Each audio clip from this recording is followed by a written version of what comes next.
últimos años. ¿Eso es malo o es bueno? Para mí particularmente es bueno.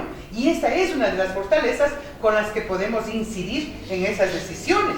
Que los temas sociales se han convertido en aspectos claves de la integración, pero claro, eso yo no creo que sea un ataque al Parlamento, pero fundamentalmente sí debería ser el motivo y la razón de donde nosotros nos agarremos justamente para evidenciar que esa reingeniería, prescindiendo de la representación democrática, justamente deja a un lado lo que en estos años ha podido aportar mayormente el Parlamento andino y el sistema en general. Entonces, yo creo que en este momento no se trata simplemente de una defensa del Parlamento, porque la reingeniería es a la comunidad andina de naciones. Claro, que de manera, diría yo, con una visión interesada en un modelo presidencialista, en un modelo gubernamental de la integración, se pretende encontrar en el MINAR del Parlamento andino la forma de fortalecer la CAN. Eso sí, hay que estar realmente de manera conjunta, unitaria, rechazando, pero por el contrario también tenemos que desarrollar nuestra capacidad propositiva. Otro de los aspectos, compañeras y compañeros, en el que arroja estos estudios es la desarticulación del SAI. Eso es innegable, compañeras y compañeros, porque obviamente en ese sistema está muy marcado lo que son los consejos consultivos, es decir, la participación ciudadana funcionalizada, muy, diría yo, muy esporádica, sin incidencia alguna, ni siquiera para consultar. Por otro lado, el Parlamento andino sin capacidad vinculante y obviamente concentrada la decisión en los organismos gubernamentales. O sea, eso es el SAI. Por lo tanto, nosotros sí tenemos que decir que existe una desarticulación, pero que no es precisamente a partir de la voluntad o de la inacción del Parlamento andino, sino es la estructura de funcionamiento y la falta inclusive de voluntad política de estos organismos que tienen la parte decisional de coordinar con quienes aparentemente sirven únicamente para dar recomendaciones, en otros casos para ser consultados, sin que inclusive esas consultas puedan llegar a ninguna incidencia. Por lo tanto, yo coincido con Alberto en el sentido de que nosotros tenemos que oportunamente en el proceso de reingeniería de la CAN preguntarnos y dar respuestas, fortalecer la CAN, ¿hacia dónde? Tenemos que necesariamente contestar esa respuesta. La CAN tiene problemas que no derivan de lo que ha hecho, lo mucho, lo poco, lo nada que ha hecho el Parlamento, sino tiene problemas ya de concepción en estos momentos, cuando los países miembros no encuentran realmente la posibilidad de actuar de manera colectiva frente a temas comerciales, frente a temas sociales, frente a temas de inserción, frente a temas geopolíticos.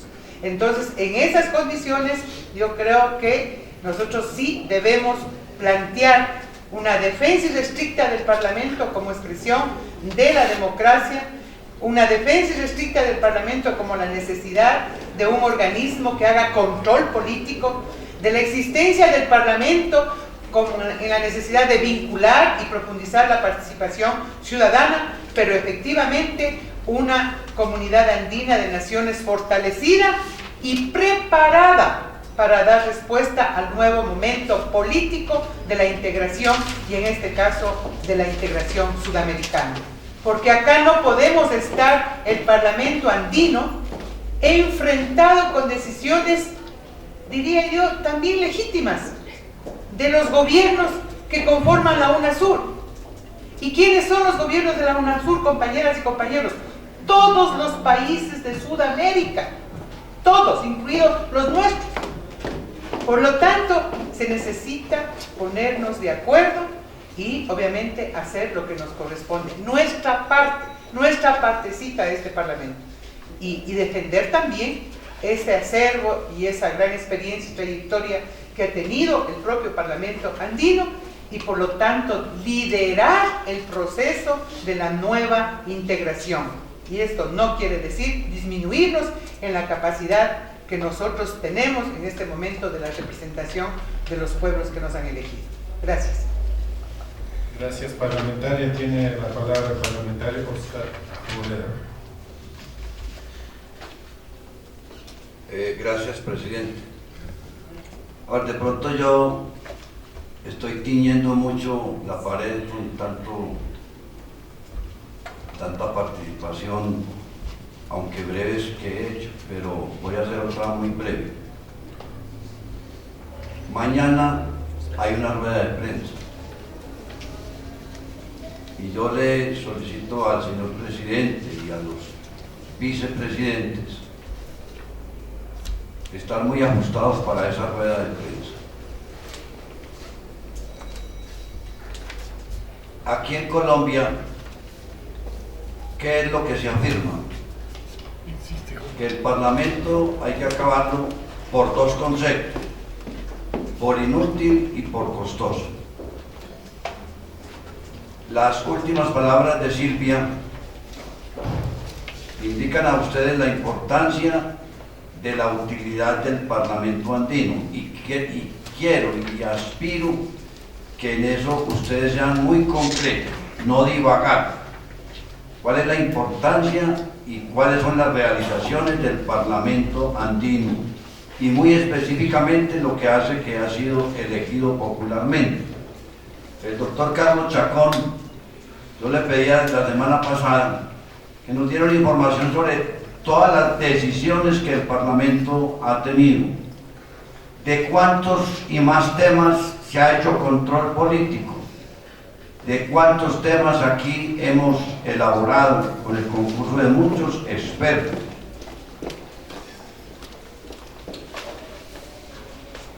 Como el cuerpo humano es un sistema, si hay algún dolor, siempre tiene una causa, pero la enfermedad es del cuerpo.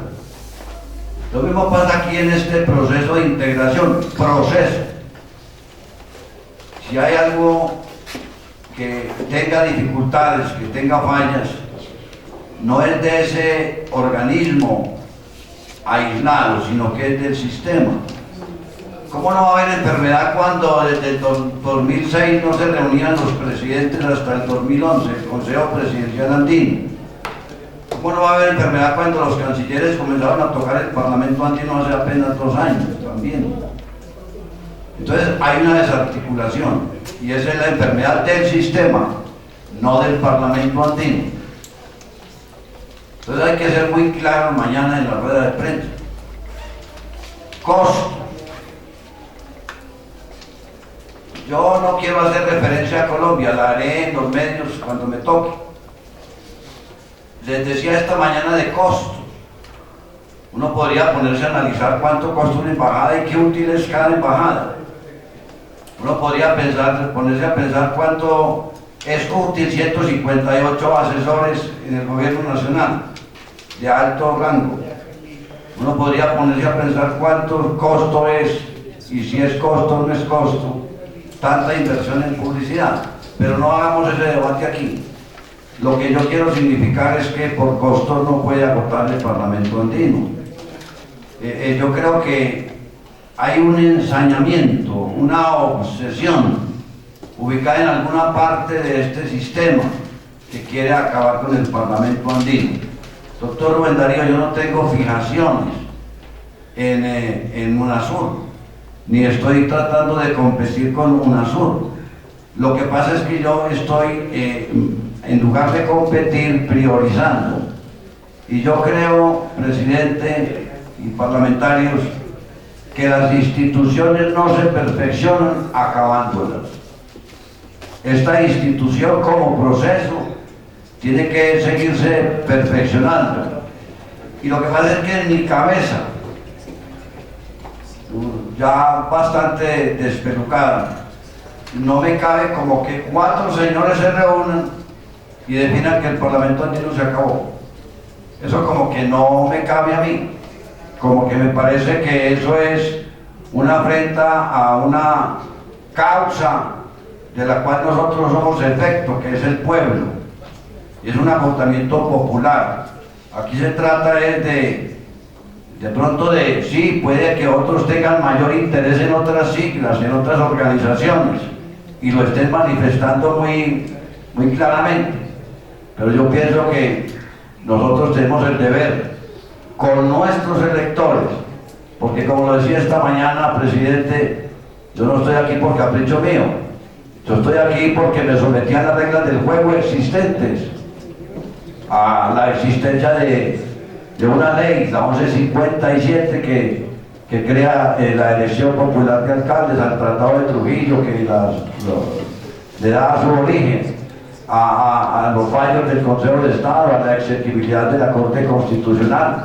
Yo personalmente, por voto preferente, me sometí al veredicto popular, y hay 119.950 ciudadanos colombianos que dieron las boletas, lo vamos a apoyar para que venga al Parlamento andino. Entonces yo como que no veo bien que 4 señores se reúnan y agoten la voluntad de, en mi caso personal, de 119.950 ciudadanos colombianos. Entonces no me parece como claro. Yo por eso hago esta manifestación, porque esa rueda de prensa debe ser muy manifiestamente clara en cuanto a costos. La democracia tiene costos. Entonces habría que acabar con muchas instituciones de la democracia y dejaríamos solamente el Congreso. Pero la democracia tiene unos costos, tiene unos riesgos, tiene dificultades. Pero yo creo que por pagar en Colombia 5 parlamentarios por el Congreso, no sea que se vaya a disminuir los niveles de la pobreza. Aquí tratamos de disminuir los niveles de pobreza modificando la fórmula, o acabando con el Parlamento andino, como lo decía esta mañana. Yo creo que así no es, presidente. Por eso mi intervención aquí es como un llamado a ustedes, que son nuestra mesa directiva, a que en esa rueda de prensa no divaguen, sino que sean claros en esos dos conceptos: utilidad.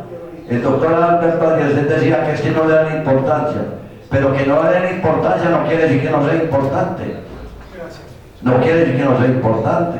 De pronto nos ha faltado a nosotros la agresividad mediática para vender lo que aquí se ha hecho y lo que hacemos. Pero eso no significa que el Parlamento no sea importante porque no le den la importancia.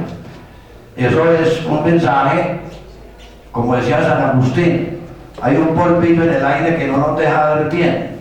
Es un polvillo que está regado en todo el aire colombiano, por lo menos, para no decir en otras partes, como que no nos deja ver bien la importancia, la utilidad de que aquí la ciudadanía se exprese a través de nosotros en la región andina. Mire, yo les voy a hacer una confesión de lo que he vivido. Hay una obra muy bella de Pablo Neruda, confieso que he vivido, y yo siento de verdad, cuando he viajado, que como ustedes saben no soy muy viajero, pero he sentido envidia de la atención de ustedes, de sus gobiernos, sus cancilleres al lado de nosotros, sus ministros al lado de nosotros, atendiendo al Parlamento andino. Y aquí el polvillo es distinto, que está en el aire.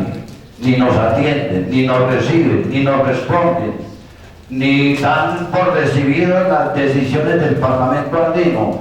¿Qué significa eso? Que está incumpliendo es la Cancillería, que no ha siquiera recibido y trámite a las decisiones que aquí se han tomado. Lo mismo que la Secretaría General de la Cámara, que ha servido.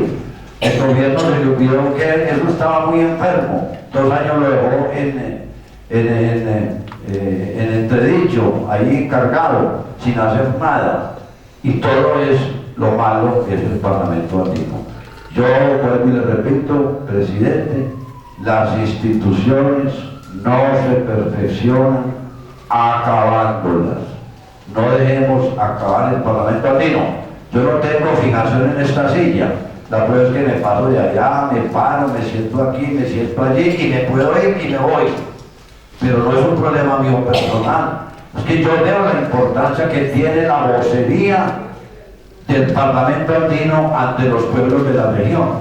Y a mí me parece que nosotros no podemos de buenas a primeras, con un facilismo, dejar que se agote o se debilite el sistema parlamentario y propiciar nosotros el ambiente para el agresivo y perverso fortalecimiento permanente de los sistemas presidencialistas, que van también casi que ya viéndose como dictadores dentro de una democracia. Entonces nosotros tenemos que preservar eso. Yo no tengo afijación a esta silla, yo no lo hago por mí, yo estoy de pronto agotando mi periplo político, pero sí sé de la importancia que puede tener la defensa mañana que ustedes hagan del Parlamento Andino, presidente. Sí, muchas gracias, parlamentario. Sus ideas sumamente importantes, estamos acogiendo para hacer. Sabemos que las conferencias de prensa hay que ser concretas, al menos la prensa saca a lo que le interesa a ellos. Tiene la palabra la parlamentaria Hilaria Supa.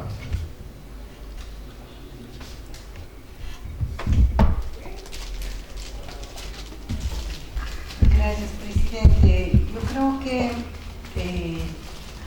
en este tema de la reingeniería, también yo creo que tenemos que ser autocríticos también en las acciones